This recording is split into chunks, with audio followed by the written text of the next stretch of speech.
Welcome to August, friends. This month marks the final stretch of summer, a time that feels both vibrant and a little bit nostalgic. With long golden evenings, back-to-school energy in the air, and those last chances for summer gatherings, August is all about savoring the moment.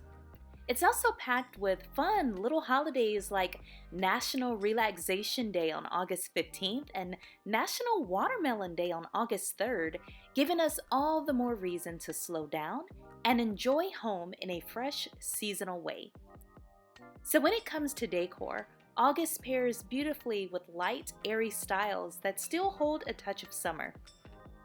So think coastal-inspired accents, breezy linen textures, sun-washed wood tones, and pops of citrusy colors like coral and lemon and soft aqua.